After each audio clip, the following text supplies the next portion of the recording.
Ini mensimulasi yang terjadi di dalam mobil. Dia nyeteknya kan nggak mungkin mancur ya, dia pasti mengkabut sedikit-sedikit. Itu namanya 4 tak ya.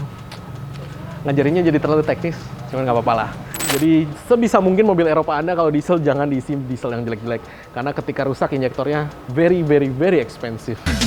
Cari bengkel mobil yang tepat, ayo ke dokter mobil aja. Jujur, cepat dan juga lengkap, ayo ke dokter mobil aja.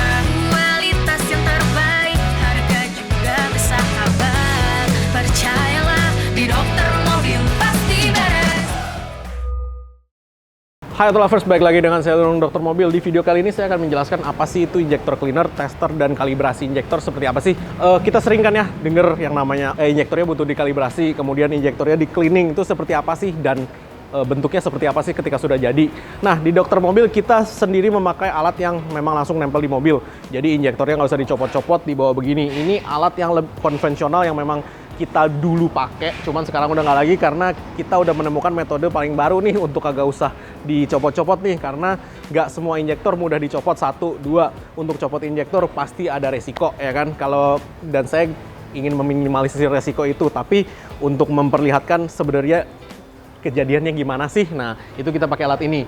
Nah, injektor itu ibaratnya cuman yang namanya aja injektor kan, yang tukang menginjeksi. Jadi alat yang untuk menyuntikkan fuel atau bahan bakar masuk ke dalam ruang bakar. Nah, menyuntikkan ke ruang bakarnya seperti apa nih? Nah, ini dia ada pennya. Dia tugasnya bensin dimasukin ke sini nih. Bensinnya dimasukin dan ditekan di sini nih. Ini kalau yang kita ngomong di diesel namanya common rail. Dia tekan ke sini, kemudian kita kasih sinyal nih. Kita kasih sinyal ke setiap injektornya. Ketika injektor ini dapat sinyal, dia akan nyetek, berarti dia ngebuka. Itu yang biasanya kita setting ketika kita remap atau ketika kita kalibrasi. Nah, kita setting nih bukaannya berapa lama ya kan, terus berapa pulse width-nya, berapa jedanya berapa lama. Nah, seperti itu yang kita setting. Nah, ketika kita membersihkan injektor atau injektornya kita pasang di sini, kita bersihin, yang mau kita lihat itu dia semprotannya sebagus apa, dan kemudian ini ngisinya di sini nih samanya, dia sama rata apa enggak. Kalau dia ngisinya nggak sama, berarti ada satu silinder yang menerima bensin lebih sedikit, atau ada silinder yang menerima bensin lebih banyak, which is nggak bagus gitu kan. Nah, kita maunya semuanya seragam, bentuknya semua sama, dan dia mengkabut.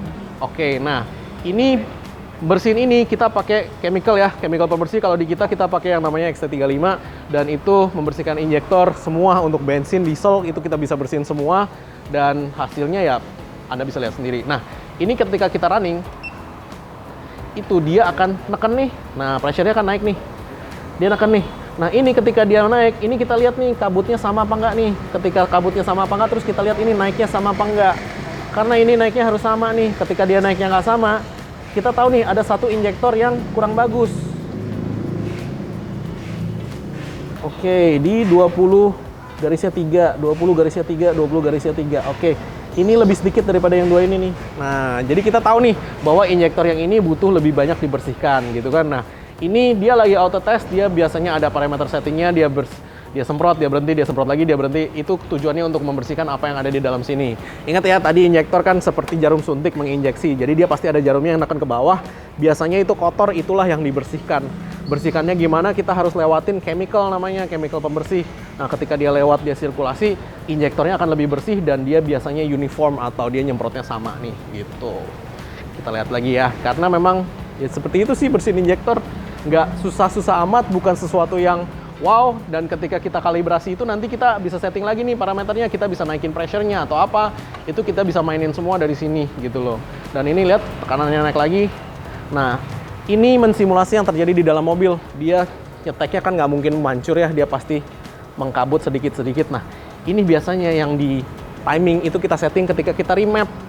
Seberapa lama dia ngebukanya, kapan dia bukanya, kapan dia berhentinya, seberapa kencang dia nekennya.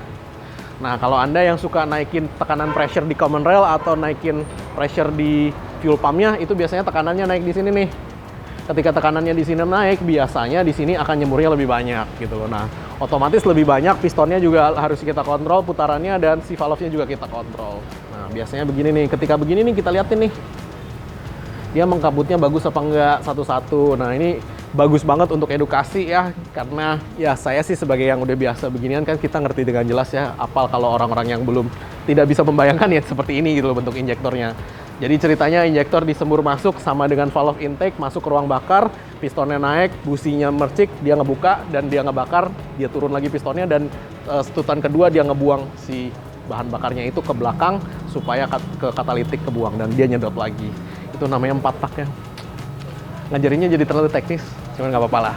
Jadi intinya sih seperti ini sih ya, gitu loh. Jadi kan kita bisa lihat dengan bagus. Nah, biasanya setelah kita kasih cek chemical, dia running beberapa kali, harusnya ini uniform semua sama. Nah, kalau si injektor ini sudah netes atau dia sudah ngucur, berarti injektornya udah nggak bisa diselamatin tuh. Biasanya pecah tuh ujungnya. Nah, kalau pecah ujungnya memang ya udah nggak bisa diselamatin, ya tetap harus diganti. Kalau injektor bensin nggak seberapa mahal, paling berapa ratus ribu. Kalau injektor diesel, apalagi diesel Eropa, dulu Range Rover diesel gara-gara diisi biosolar di Makassar, kita terima 4 biji injektornya itu 80 juta. Jadi sebisa mungkin mobil Eropa Anda kalau diesel jangan diisi diesel yang jelek-jelek. Karena ketika rusak injektornya very expensive. Ini dia biasanya neken tuh. Nah, bisa dilihat juga busanya yang mana yang lebih banyak. Busanya lebih banyak artinya si kabutnya lebih bagus. Ketika dia tidak berbusa berarti dia nyemburnya lurus nih. Nah, itu sebenarnya kurang bagus.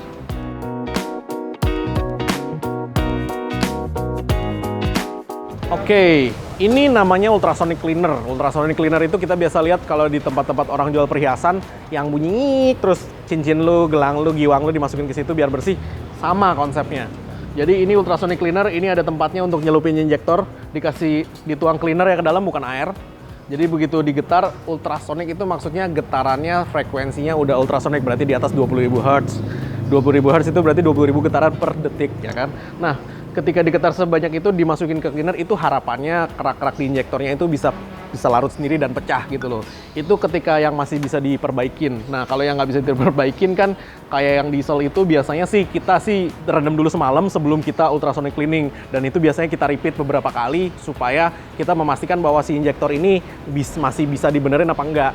Karena biasanya ketika kemasukan kotoran, jarumnya itu gancet atau nempel gitu loh. Dan ketika dia maksa nempel terus itu dia nggak bisa narik balik, itulah yang menyebabkan si injektor rusak.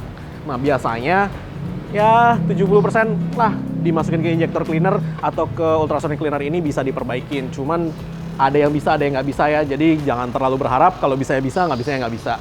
Tapi intinya ultrasonic cleaner dipakai untuk menggetarkan sehingga kotorannya itu rontok sendiri gitu loh. Dan balik lagi sih bro, ada alatnya, ada chemicalnya juga harus bagus yang lu pakai. Karena kalau dulu kita ditambang itu kita cuman pakai solar dan kita pakai jujur ngomong aja thinner gitu loh. Kita pakai thinner dan solar yang kita campur memang untuk ngebersihin itu. Dimana dulu ketika saya masih kerja di tambang, teknologi chemical sendiri belum seberapa bagus.